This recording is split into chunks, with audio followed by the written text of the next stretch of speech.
Hello, it's Connor here, in full swing podcast with Connor McGill again, and we are back with the first episode of the Rumour Mill.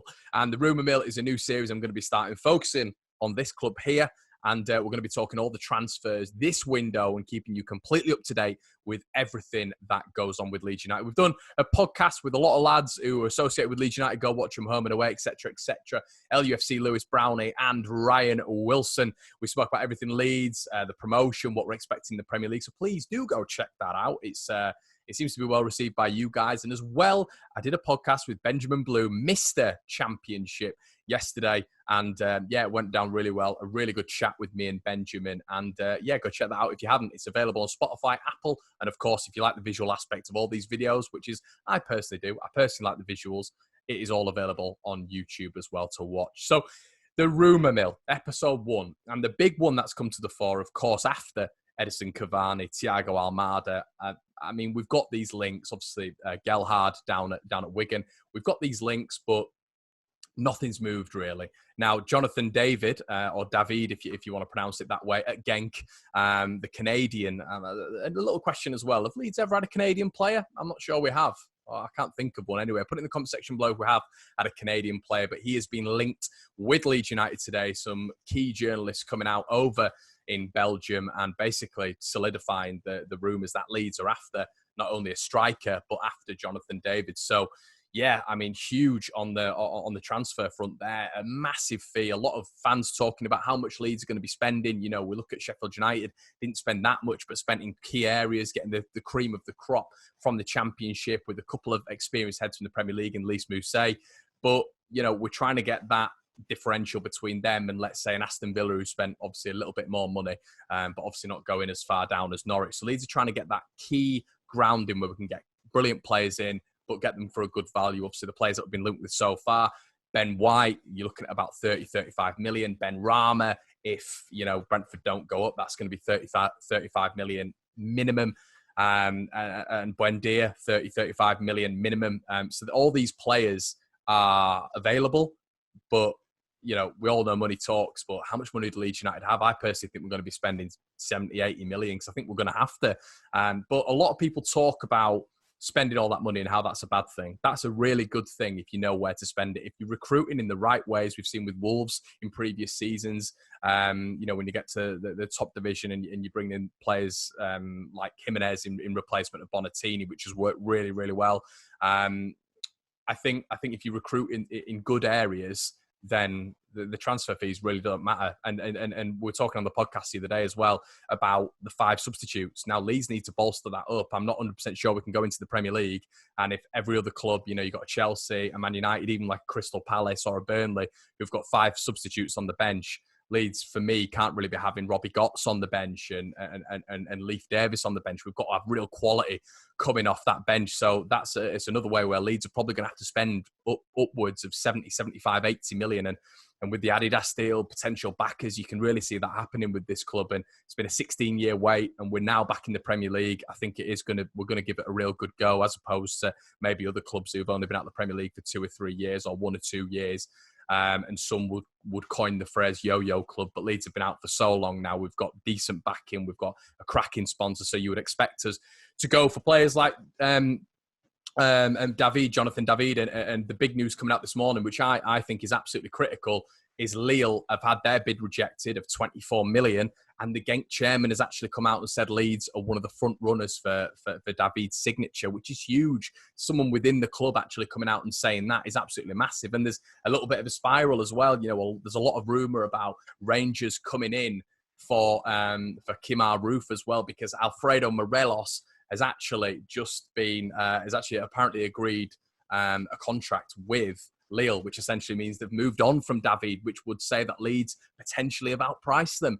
Who knows? But this is the scenario we're in right now. You know, Leeds only not dealing with a lot of money but over the past couple of years, because we haven't been able to do that. You know, our expenditure over 2 seasons was 47 to 49 million, and the players we brought in were within that expenditure. You know, we were able to sort of build a bit of a sustainable model in the Championship, if you will, because, you know, it matched up what we were letting go and what we were bringing in.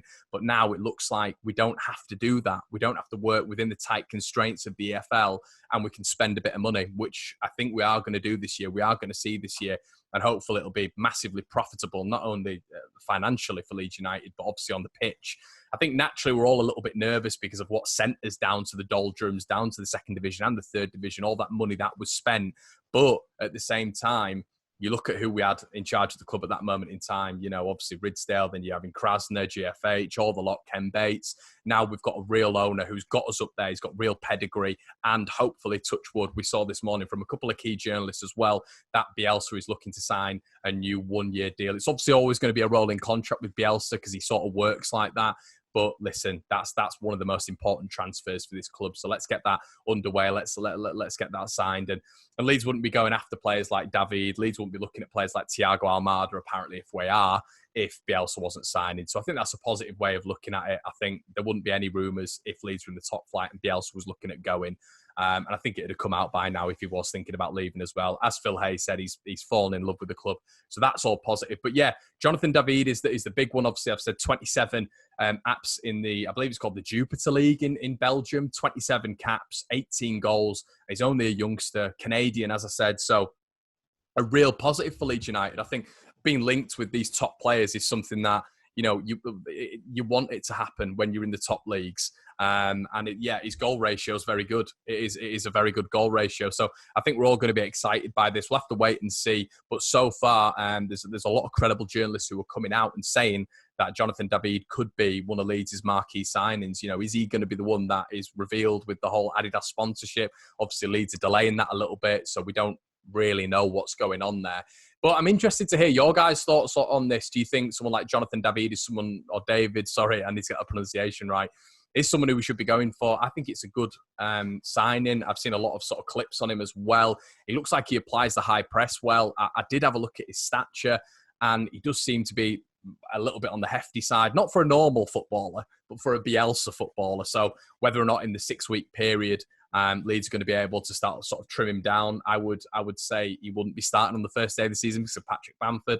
But we know that anyway, don't we? Saw that with Eddie Nketiah for so many years, a lad with complete pedigree coming in and not being able to get in front of Patrick Bamford because he doesn't know the methods, he doesn't know the way of Leeds United yet. So that'll be very interesting to see. But he's a top player, who's got a lot of clubs after him. Borussia Mönchengladbach as well, apparently very keen. Leverkusen, apparently very keen as well. So it's just brilliant to see Leeds mixing with these sort of clubs once again and being able to potentially offer him even more, actually pricing other clubs out of it, but with thought and, you know, with a process behind it. I disbelieve that we're just going to go out there and spend money. I think the structure of the board is brilliant and the club is run very, very well now, but it's got to be balanced well. Of course it has, but I think the books are going to be balanced. Leeds have done that for years now under Radrizzani. So maybe we can go into the Premier League now with a bit of backing from other sources, backing from sponsorships, and we can spend a little bit of money. But as I say, guys, this is going to be the first episode of the Rumour Mill. It's just a little bit of an update.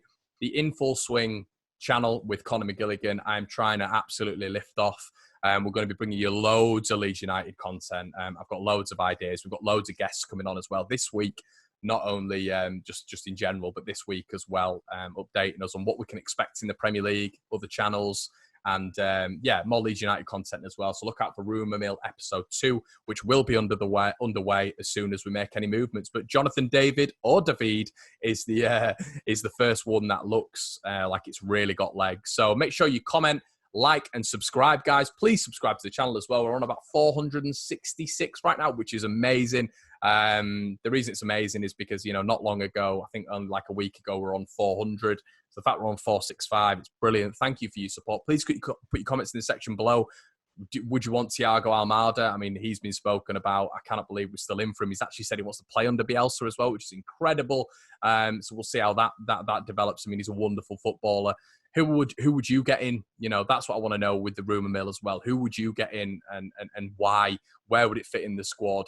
Do you think we need to get rid of anyone? Do you think we need to bring certain personnel in? Obviously, who's going to replace Corberan? You know, as sort of Bielsa's right hand man in that sort of assistant role, kind of role.